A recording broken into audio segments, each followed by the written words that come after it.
Well, hey everybody, it's the 24th day of July 2025. I'm Jan Erickson, and this is As Above, So Below. Well, I hope your week is going well. Lots of interesting things going on in the world. That's all I'm going to say about that.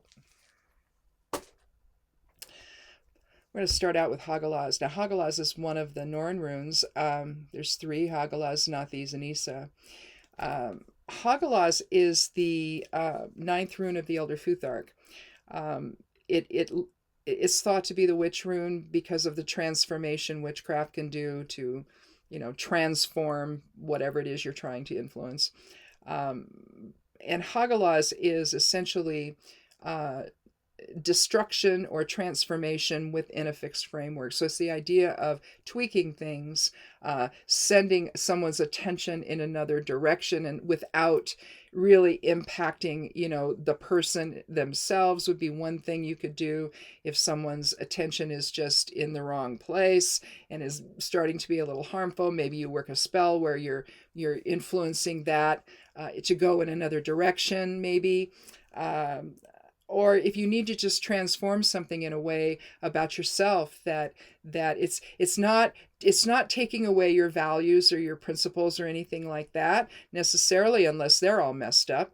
But Hagalaz is just essentially it's about it. It can be about the key word is hail. So if you think about hail, can be very, very destructive depending on how big it is. Well, even if it's just a lot, it can destroy a garden. It can destroy a potato crop just like that. And I've known of people here in our area years ago who used to grow potatoes commercially, and we would get hail in the summertime and just totally take it out.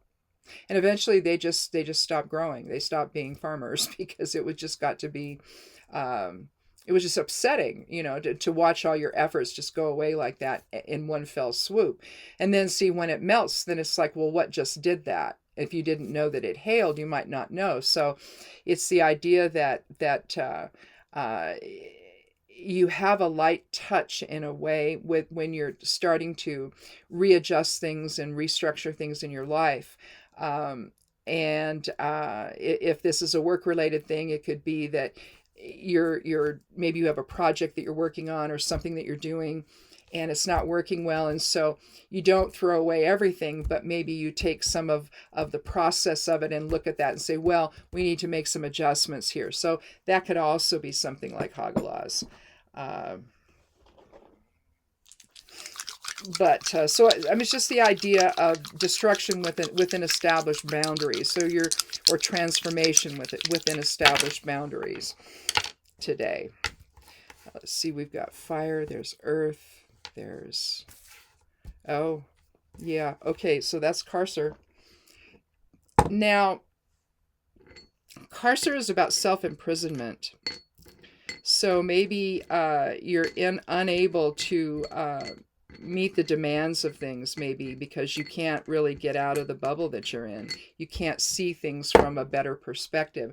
And so generally speaking, when I see Karser, I think about the idea of what it is what are your perceptions? What are your beliefs? What is holding you back from moving forward? And Hagalaz would suggest that, it's not that you have to throw everything out about yourself, but take what works and then throw away the rest. Let go of the fear and the doubt and the hesitance to move out of the protective bubble that you're in. It may not be comfortable in there, but at least you understand it. It's one of those kind of things. Sometimes you'll see people that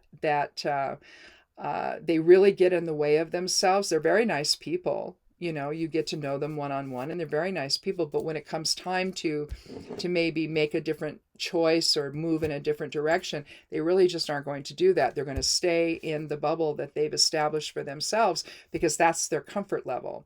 And so you could look at this as, even with Hagalaz, as moving outside, doing something, shifting something within you that allows you to move outside your comfort zone so you can then manifest something different in your life that could be more positive and more healthy, because Karser is not a very healthy type of environment or energy in which to live. Okay, it keeps you back from exploring new ideas and possibilities because of fear and doubt and well, no, I'm just going to stay here. I'm fine. It's like, maybe you are, maybe you're not. So, and Hagelas would suggest that could be the possibility. I just wish that my phone company would not text me, because if I don't answer it, it's going to keep dinging. It's like, yes, I know you're about to take money out of my account to pay my bill.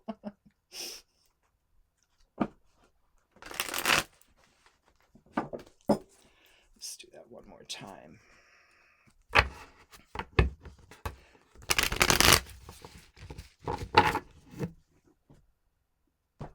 So we cut the deck and took the lower half.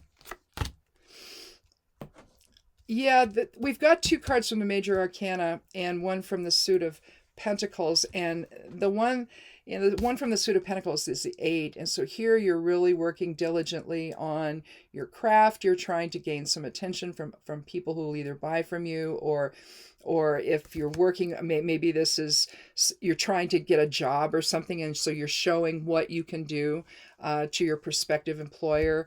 But whether that's an outside employer or whether it's just the customers that you have, you're trying to show that you can work diligently and you can produce, essentially. You have that inner strength to do that. But anyway, the reason I'm saying this first before I do the numerology, and acknowledging that we have 2 cards from the Major Arcana here. Whenever you have a card or more than 1 card from the Major Arcana in any reading, that means that there's a strong soul level influence. So higher awareness is sort of tapping you on the shoulder and saying, especially in terms of Carcer, for you to transform your life, you got to let go of ego. You got to let go of the things that keep you the most comfortable, and challenge yourself, to do something else, to do something better, to do it differently in some respects. So I want to do the numerology really quick. So Hagelas was a 9, plus an 8, plus the Sun is 19, plus Justice is 11. Normally I wouldn't put 11 in because that's a master number, but let's do it anyway. 7 and 4, so 47. And so that's going to be 11. So yeah. So we have a master number 11. So that's kind of interesting. And again, normally I would leave that out to the side, but I didn't have to, because we had 47, which is 11. So 11 is the master number for awakening and enlightenment. So it really dovetails together. It sends the message that these soul archetype cards are very important here, where it's really higher self. If it's awakening and enlightenment, higher self is saying, look, what you've been doing is not shifting anything in your life. And with Hagelas, you don't have to do a whole lot, to influence a change, or, the idea of destruction within a fixed framework. Well, that just means that again, you are who you are, but at the same time, you're not manifesting, your best self here, and you're keeping yourself in a comfort zone where nothing ever really changes, and whatever opportunities you could pursue, maybe you're afraid to do that. You're afraid to get out of the sameness of your routine to try something new that's a little scary, and you've just gotten yourself in that bubble of experience where it's a level of self-imprisonment, in terms of your perceptions, held there by your perceptions, by your ego, by the fear of moving on, if you will. And so Hagelas is just suggesting this is the time. And given that that's one of the Norn runes, I tend to hold the 3 Norn runes in the Elder Futhark in a little higher value than the rest of them. It's not that they're not valuable. They are. But the 3 Norns are the ones who gave the set of runes to Odin. So the idea of maybe them holding a little more weight, I think, is reasonable, at least in my opinion. And the idea of the major arcana being essentially the same way. These are the soul archetypes. These are the ideas and experiences and higher wisdom that you should be drawing from in this physical reality instead of letting ego drive the ship, essentially. And so one of the things that you have to do then, again, we'll start over here with the 8, is to work diligently on, establish what it is you want, and work diligently to create your material security, to increase that, to draw attention to yourself. You know, maybe you're somebody that just sort of likes to hang back and not be noticed. You know, it's a lot easier to not be noticed, and that would be certainly, you know, something Carcer would represent. You just sort of fly under the radar, essentially. And but the thing is you stay in the same place. You don't ever, you know, try to do anything better for yourself. You don't try to pursue new opportunities or a new job or a new position at work or maybe start your own business or what have you. You know, and here with the 8 again, not only is he working diligently, but he's doing it out in the open for people to see so that people can understand that he is worthwhile, especially if he's an entrepreneur, a small business owner, and he wants to attract customers, or if you're trying to show the boss at work that, hey, you know, I'm a little more than what you see here. I can do a whole lot more than what you know about, and maybe you need to pay attention here and see, and let me show you what I can do, right? And so in the end, with the sun, you know, you're going to achieve some happiness and success if you do that, if you awaken to a higher vision of yourself. You know, again, with Carcer, that higher vision just isn't there. It's all in that comfort level, you know, what you are comfortable with. And if you're comfortable staying there and never moving out of that spot you're in, well, again, you've minimized your ability to maybe increase your income, increase your status, increase people's awareness of what you can do. And so, but if you let go of that and you open the bird cage that you put yourself in and open that door and move out of it, then there's some success waiting for you and happiness here. You see the sun's rays moving in all directions. You see the red flag, if you will, or pennant flowing around in the wind. You see the sunflowers behind the wall there. You see the white horse. All of this is about something that's new. You've pursued something new, a new opportunity that's ultimately been successful. And from there, you know, in fact, we should probably put that at the end. With justice, you can look at this as a sense of rebalancing yourself, getting out of the comfort zone and seeing the value here in the card 11 of the major arcana, again, with the 11 being higher awareness and manifesting that and awakening to a new truth. Here, you need to stay to strike a better balance with the Justice card.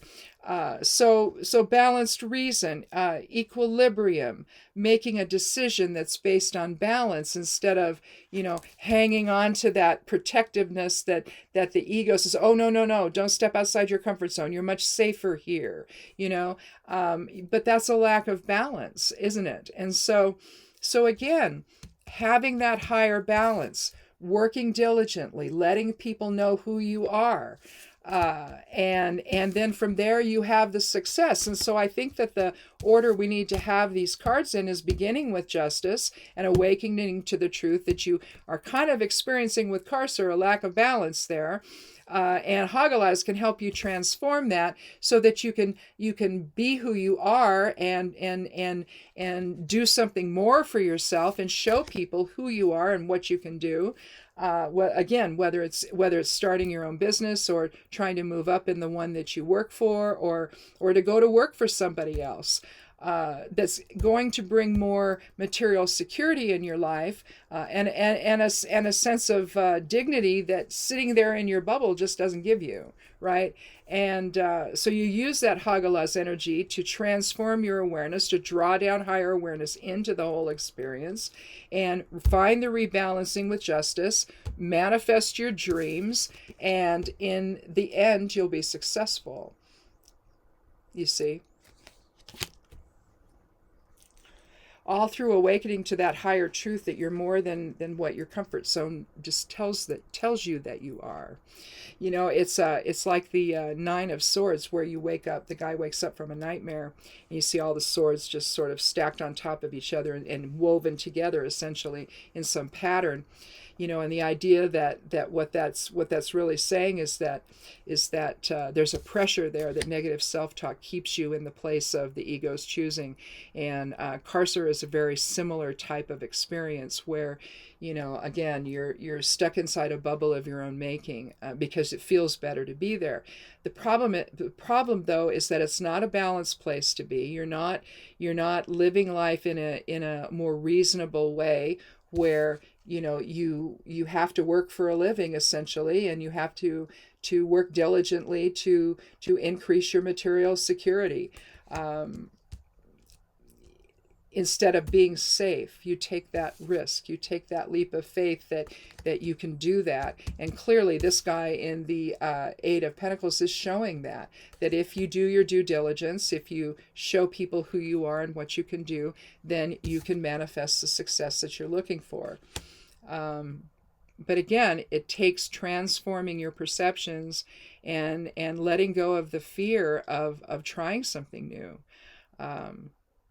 But again, if you live in that fear, if you live in that Carcer energy, you're never going to feel the balance that you could feel, and the strength and awakening that you can feel from that, of seeing both sides of the equation, understanding, well, you know, what it is you're really doing to yourself by staying in that Carcer energy, allowing Hagalaz to transform that.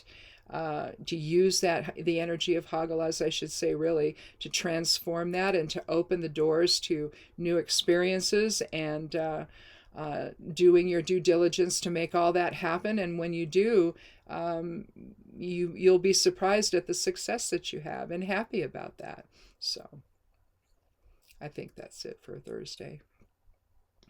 On this Jupiter day of expansion, again, expanding your perceptions to the point that you can see the fallacy of staying within a comfort zone that's really not maximizing your potential.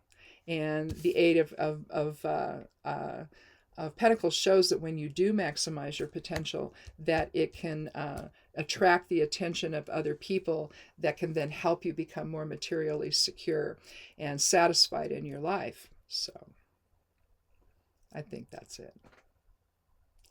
See if that resonates. If not today, maybe tomorrow. And or maybe you know somebody that might resonate for you. It's like, oh yeah, I know somebody who's doing that. I need to go share what I just learned with them, and maybe they'll it'll stimulate them to do something different. You know, make a different choice than to sort of hang back and you know, live within that comfort zone that might make you feel safe, but it's really an illusion. So anyway. It's a day of awakening with the reading, with this 11 numerology, Master 11 numerology. So anyway, that's it. Thanks for watching. Do check out the blog over at Stepping Aside. The web address there is imsteppingaside.com. If you forget, click on more below the video. A box will open and it's right up there at the top. And the forecast and the correspondences for Work and Magic come out in the midnight hour of Sunday morning each week. And those are I've already scheduled them. I've already finished them. So good. Now I can work on I've got some stuff to do out in a little flower garden. I've got to stake up some cornflowers that are out there, some bachelor buttons. They tend to get really tall, and then when you water, it just sort of knocks them down. And then it's kind of cool, because sometimes when they do that, then they'll be on the ground and they'll be growing up at the what's theoretically the top of the plant, but then you'll get all this other stuff that starts growing. And so it actually ends up being better, but I made the little flower garden there to be messy, and it's messy, and it's what I wanted. So I don't know. I'm going to look at it, but my husband brought me over some little stakes I can use to do that, and we'll take a look at it when the sun comes off of it, because otherwise it's too hot out there. And we'll figure out what to do, but I might be staking up those flowers today. So the corn blew over, some of it's smaller. some of it didn't come up right away. And so some of it's really tall. It's like about, chin height to me now, and it's tasseling. And so it'll be starting to make corn. But the wind was so strong yesterday for just a brief moment, and it just knocked them down. So my husband brought them all up and put in stakes, and he's put some twine so it'll keep them more stable. It happens this way every year. So I don't know. We just need to just actually put it in before we plant the seeds and let them grow up in between it. And then we don't have to worry about it. We'll probably do that next year, or we won't. We'll stay doing what we do. And it's like, oh no, the corn fell over. So anyway. Thanks again for watching. Click subscribe if you have not. I would love you to do that. And come back on Monday for another edition of As Above, So Below. Be good to yourself. Be good to one another. And blessed be.